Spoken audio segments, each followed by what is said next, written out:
ସଜାଡି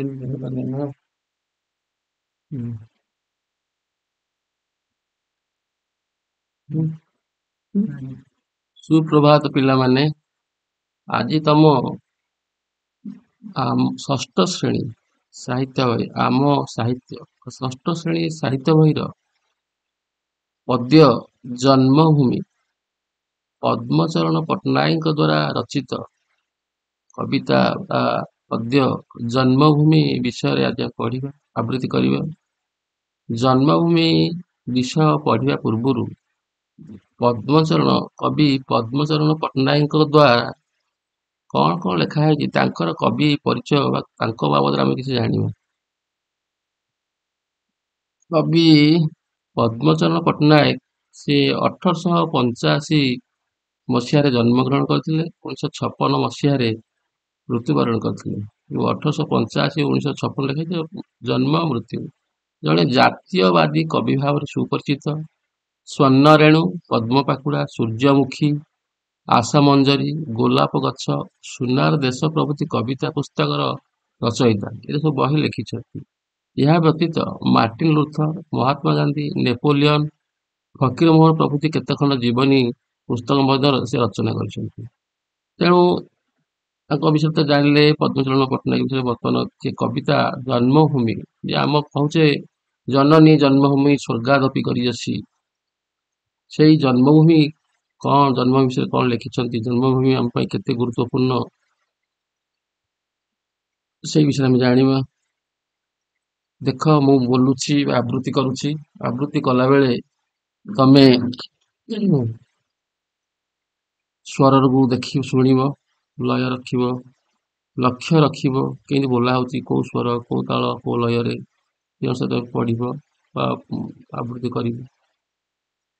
ଯେ ଦେଶେ ଜନ୍ମିଛି ମୁହିଁ ଅଛି ଯେଉଁ ଦେଶେ, ଯେ ଦେଶର ବାୟୁ ବହେ ନିଶ୍ୱାସେ ପ୍ରଶ୍ୱାସେ, ଯେ ଦେଶର ରବି ତାପ କିରଣ ଭିତରେ, ତୃଷା ମେଣ୍ଟେ ଯେ ଦେଶର ସ୍ନିଗ୍ଧ ସ୍ୱଚ୍ଛ ଜଳେ, ଯାର ଫଳ ଶସ୍ୟ କରେ ଜୀବନ ଧାରଣ, ଯାର ବକ୍ଷେ ସଦା ସୁଖେ କରେ ବିଚରଣ, ସେହି ମୋର ଜନ୍ମଭୂମି ଜନନୀ ସମାନ, ଧରା ତଳେ କାହିଁ ଅଛି ତା ସମାନ ସ୍ଥାନ।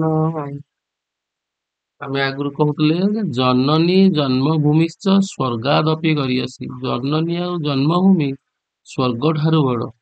ଜନ୍ମଭୂମିର ଗୁରୁତ୍ୱ ବିଷୟରେ କବି ଲୋକମାନଙ୍କୁ କେମିତି କହିଛନ୍ତି, ସେ ଆମକୁ କଣ ପ୍ରଦାନ କରିଛି। ଯେ ଦେଶେ ଜନ୍ମିଛି ମୁହିଁ ଅଛି ଯେଉଁ ଦେଶେ, ମୁଁ ଯେଉଁ ଦେଶରେ ଜନ୍ମ କରିଛି, ଯୋଉ ଭାରତ ବର୍ଷରେ ଜନ୍ମ କରିଛି, ଅଛି ଯେମିତି ବା ଯୋଉଠି ଅଛି, ଯୋଉ ଦେଶରେ ଅଛି, ଯୋଉଠି ଜନ୍ମ କରିଛି, ଭାରତ ଦେଶରେ ଅଛି, ଭାରତରେ ଜନ୍ମ କରିଛି ବା ଜନ୍ମଭୂମିରେ ଜନ୍ମଗ୍ରହଣ କରିଛି। ଯେଉଁ ଦେଶରେ ବାୟୁ ବହେ ନିଶ୍ୱାସ ପ୍ରଶ୍ୱାସ, ଆମ ଦେହରେ ବା ଆମେ ଯୋଉ ନିଶ୍ୱାସ ପ୍ରଶ୍ୱାସରେ ବା ପ୍ରଶ୍ୱାସ ନିଶ୍ୱାସରେ ବାୟୁ ଯୋଉ ବହୁଛି, ଯେଉଁ ଦେଶରେ ରବି ତାପ କିରଣ ଭିତରେ, ଆମ ଦେଶରେ ରବି ବା ସୂର୍ଯ୍ୟ ତାପ କିରଣ ପ୍ରଦାନ କରନ୍ତି। ତୃଷା ମେଣ୍ଟେ ଯେ ଦେଶର ସ୍ନିଗ୍ଧ ସ୍ୱଚ୍ଛ ଜଳେ, ଯେଉଁ ଦେଶରେ ଝରଣା ନଦୀ ପ୍ରବାହିତ ହଉଛି, ସୁଶୀତଳ ଝରଣା ପିଇ ତୃଷା ବା ଶୋଷ ଆମେ ମେଣ୍ଟଉଛେ, ପରିଷ୍କାର ସ୍ୱଚ୍ଛ ଶୀତଳ ଜଳ ଆମେ ସ୍ନିଗ୍ଧ ଶୀତଳ ଜଳ ଆମେ ପାନ କରି ତୃଷା ମେଣ୍ଟଉଛେ ବା ଶୋଷ ମେଣ୍ଟଉଛେ, ଯାର ଫଳ ଶସ୍ୟ କରେ ଜୀବନ ଧାରଣ, ଯୋଉ ଜନ୍ମଭୂମିରେ ଯୋଉ ମାଟି ମାରେ ବା ଜନ୍ମଭୂମି ମାଟି ମାରେ ଆମେ ଶସ୍ୟ ଶ୍ୟାମଳା କରି ଫଳ ଶସ୍ୟ ଖାଇକି ଆମେ ବଞ୍ଚୁଛେ, ଜୀବନ ଧାରଣ କରୁଛେ, ଯାର ବକ୍ଷେ ସଦା ସୁଖେ କରେ ବିଚରଣ, ଏ ପୃଥିବୀ ମାଟି ବା ଜନ୍ମଭୂମିରେ ଆମେ ଚଲାବୁଲା କରି ତା ବକ୍ଷରେ ବା ତା ଦେହରେ ଆମେ ଚଲାବୁଲା କରି ସୁଖରେ ବିଚରଣ କରୁଛେ, ବୁଲୁଛେ, ପଦାର୍ଥ ସବୁବେଳେ ସୁଖରେ ବିଚରଣ କରୁଛେ ବା ଚଲାବୁଲା କରୁଛେ, ସେହି ମୋର ଜନ୍ମଭୂମି ଜନନୀ ସମାନ, ସେଇ ଜନ୍ମଭୂମି କବି ଜନନୀ ସହିତ ତୁଳନା କରିଛନ୍ତି। ଜନ୍ମଭୂମି ଯେମିତି ଜନନୀ ଯେମିତି ତାର ସେ ଆମକୁ ପିଲା ପାଳନ କରେ, ମୁଁ ପାଳନ କରିଛି, ଜନ୍ମଭୂମି ମଧ୍ୟ ସେମିତି ପାଳନ କରିଛି। ଧରା ତଳେ କାହିଁ ଅଛି ତା ସମାନ ସ୍ଥାନ, ଏଇ ଧରା ତଳେ ବା ପୃଥିବୀରେ ତା ସାଙ୍ଗରେ ସମାନ ହେବା ପାଇଁ କିଏ ଅଛି? ତେଣୁ ଜନ୍ମଭୂମିର ଗୁରୁତ୍ୱ ଦିଆଯାଇଥିବା ଜନ୍ମଭୂମି ଆମ ପାଇଁ ଶ୍ରେଷ୍ଠ। ଦ୍ୱିତୀୟ ପଦ ଦେଖ, ଯେ ଦେଶେ ଅଛନ୍ତି ମୋର ପ୍ରିୟ ପରିବାର, ଦୟାମୟ ପିତା ପୁଣି ଜନନୀ ମୋହର, ସ୍ନେହର ପିତୁଳା ଭାଇ ଭଉଣୀ ସକଳେ, ଶୋଭନ୍ତି ଫୁଟିଲା ଫୁଲ ପରି ମୋର ଘରେ। ଯେଉଁ ଦେଶରେ ଦେଶେ ଅଛନ୍ତି ମୋର ପ୍ରିୟ ପରିବାର, ମୁଁ ଯେଉଁ ପରିବାରରେ ଜନ୍ମଗ୍ରହଣ କରିଛି, ଯୋଉ ଭାରତ ବର୍ଷରେ ଯୋଉ ଜନ୍ମଭୂମି ମାଟିରେ ମୁଁ ଜନ୍ମଗ୍ରହଣ କରିଛି, ଯୋଉ ଦେଶରେ ମୁଁ ଅଛି, ଦୟାମୟ ପିତା ପୁଣି ଜନନୀ ମୋହର, ବାପା ପିତା ପିତା ମାତାଙ୍କ ସଙ୍ଗରେ ମୁଁ ଅଛି। ଯୋଉ ବାପା ମା ଦୟାମୟ, ବାପା ଦୟାମୟ, ଦୟାର ଅବତାର ଜନନୀ ମା, ସ୍ନେହର ପିତୁଳା ଭାଇ ଭଉଣୀ ସକଳେ। ପିତୁଳା କଣ୍ଢେଇ, ଏ କଣ୍ଢେଇକି ଆମେ ଯଦି ସ୍ନେହ ଆଦର କରେ, ଖେଳେ, ଭାଇ ଭଉଣୀ ସ୍ନେହ, ତେଣୁ ଆମେ ପରିବାରରେ ସମସ୍ତେ ସ୍ନେହ ଭରା, ମମତା ଭରା ପରିବାରରେ ଆମେ ବାସ କରୁଛୁ। ଶୋଭନ୍ତି ଫୁଟିଲା ଫୁଲ ପରି ମୋର ଘରେ, ଆମ ପରିବାରରେ ମୋ ଘରେ ମାନେ ଫୁଲ ଫୁଟିଲା ଫୁଲ ଭଳିଆ, ଫୁଟିଲା ଫୁଲ ମାନେ ବହୁତ ସୁନ୍ଦର ଦେଖାଯାଆନ୍ତି, ବହୁତ ଭଲ ଲାଗେ, ବହୁତ ଶୋଭା ପାଏ। ଏଇ ମୋ ପରିବାରରେ ସେମିତି ଅଛନ୍ତି। ଯେବେ ସେ ଖେଳର ସାଥୀ ପ୍ରିୟ ବନ୍ଧୁ ଗଣ, ସାଜି ରହିଛନ୍ତି ଯେହ୍ନେ ନନ୍ଦନ କାନନ। ଦେଖ ପିଲେ, ଏଇ ସବୁ ବାହାକର ଛବିକି ଦେଖ। ଏଇ ଗଛ ପୃଥିବୀ ପୃଷ୍ଠ ଦେଇଛି, ଗଛ ଦେଇଛି, ଶସ୍ୟ ଶ୍ୟାମଳ ଯୋଉ ଖାଇକି ଆମେ କହୁଛେ, ସେଟା ବିଭିନ୍ନ ପ୍ରକାର ଯୋଉ ଭାଇ ଭଉଣୀ ଆମେ ସାଙ୍ଗସାଥି ମାନେ ଖେଳୁଛନ୍ତି, କେମିତି ଖେଳୁଛନ୍ତି ଦେଖ।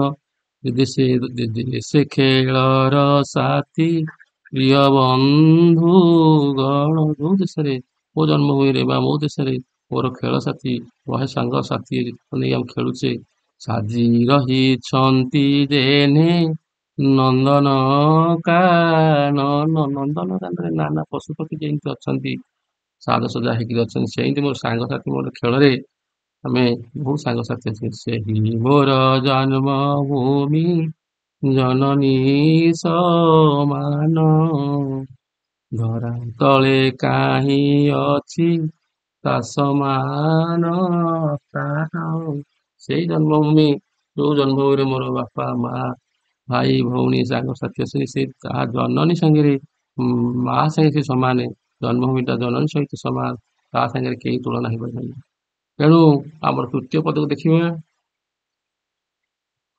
ତୃତୀୟ ପଦ ଦେଖ, ଯେ ଦେଶର ଗିରି ନଦୀ କେତେ ଶୋଭା ଭରେ, ଖଣି ମଧ୍ୟେ ଶୋଭେ ମଣି ମୁକୁତା ସାଗରେ, ଅସଂଖ୍ୟ ନକ୍ଷତ୍ର ଶୋଭେ ସୁନୀଳ ଆକାଶେ, ନବ ଜଳଧର ସଙ୍ଗେ ସୌଦାମିନୀ ଭାସେ, ଯେ ଦେଶ କାନନେ ଶୋଭେ କେତେ ତୋରା ଫୁଲ, କଳ କଣ୍ଠେ ଗାଏ ଗୀତ ବିହଙ୍ଗମ କୂଳ।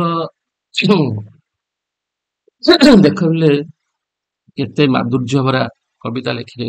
ଯେ ଦେଶର ଗିରି ନଦୀ କେତେ ଶୋଭା ଧରେ, ଯେଉଁ ଦେଶରେ ଗିରି ବା ପର୍ବତ ନଦୀ ନାନା ରହି ଶୋଭା ବର୍ଦ୍ଧନ କରନ୍ତି, ଖଣି ମଧ୍ୟରେ ମଣି, ମଣି ଯୋଉ ଆମେ ସୁନା ରୂପା ମଣି ମୁକ୍ତି ମାଣିକ ଯୋଉ କହୁଛେ ମଣି, ଏବଂ ସାଗରରେ ମୁକ୍ତା ରହି ଆମର ଶୋଭା ଧାରଣ କରୁଛି, ଅସଂଖ୍ୟ ନକ୍ଷତ୍ର ଶୋଭେ ସୁନୀଳ ଆକାଶେ, ଆକାଶରେ ଯୋଉ ନୀଳ ଆକାଶ ବା ସୁନୀଳ ଆକାଶରେ ଅସଂଖ୍ୟ ନକ୍ଷତ୍ର ଶୋଭା ପାଉଛି, ନବ ଜଳ ଧର ସଙ୍ଗେ ସୌଦାମିନୀ ଭାସେ ନବ ଜଳଧର ସଙ୍ଗେ।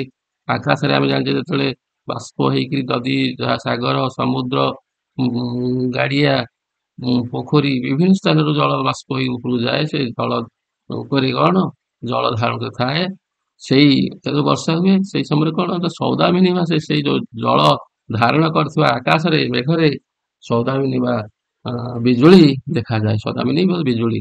ଯେ ଦେଶ କାନନେ ଶୋଭେ କେତେ ତୋରା ଫୁଲ, ଯେଉଁ ଦେଶରେ କାନନରେ ବା ଜଙ୍ଗଲରେ ନାନା ପ୍ରକାର ତୋରା ପରିଷ୍କାର ଫୁଲ ଦେଖାଯାଏ ବା ଫୁଟିଥାଏ, ଚାରିଆଡୁ ଶୋଭା ପାଇଥାଏ। କଳ କଣ୍ଠେ ଗାଏ ଗୀତ ବିହଙ୍ଗମ କୂଳ, କଳକଣ୍ଠେ ଗାଏ ଗୀତ ବିହଙ୍ଗ, ନାନା ପ୍ରକାର ବିହଙ୍ଗ ମାନେ ପକ୍ଷୀ, ପକ୍ଷୀ ସମୂହ, ପକ୍ଷୀ କୂଳ ବା ପକ୍ଷୀ ବଂଶ ନାନା ପ୍ରକାର କଳକଣ୍ଠରେ ଭଲ ସୁନ୍ଦର ଗୀତ ବୋଲନ୍ତି।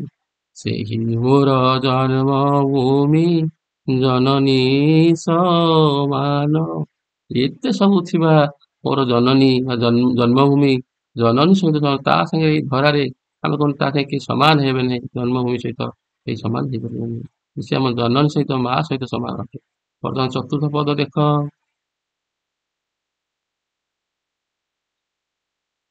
ଦେଖ ଏଠି ଦେଖ, ଜାନ ଜଳ ଖାଇ ଶରୀର ଜୀବିତ। ଚତୁର୍ଥ ପଦ, ଯାହା ନାମେ ଧରା ତଳେ ହୁଏ ପରିଚିତ, ଯାହାର ଅନ୍ନ ଜଳ ଖାଇ ଶରୀର ଜୀବିତ। ଯେମିତି ଜନନୀ ତା ପିଲାକୁ ଖାଦ୍ୟ ପାନୀୟ ଦେଇକି ବଢାଏ ବା ଶରୀର ବଢାଏ, ସେମିତି ଆମେ ଜନ୍ମଭୂମି ଠାରୁ ଅନ୍ନ ଖାଉଛେ। ଖାଉଛେ ଧାନ, ବାଜରା, ବିଭିନ୍ନ ପ୍ରକାର ଫଳ ଫୁଲ, ପରିବା ସବୁ ଖାଉଛେ, ପାଣି ପିଉଛେ, ଜୀବନ ଧାରଣ କରୁଛେ। ଯାହା ନାମେ ଧରା ତଳେ ହୁଏ ପରିଚିତ, ଯାହା ଯୋଗୁ ଆମେ ପୃଥିବୀରେ ଆମେ ପରିଚିତ ହଉଛେ। ଯାହାର ଗୌରବେ କେତେ ସୁଖର ଉଦୟ, ଯାହାର ପତନେ ହୁଏ ପତନ ନିଶ୍ଚୟ।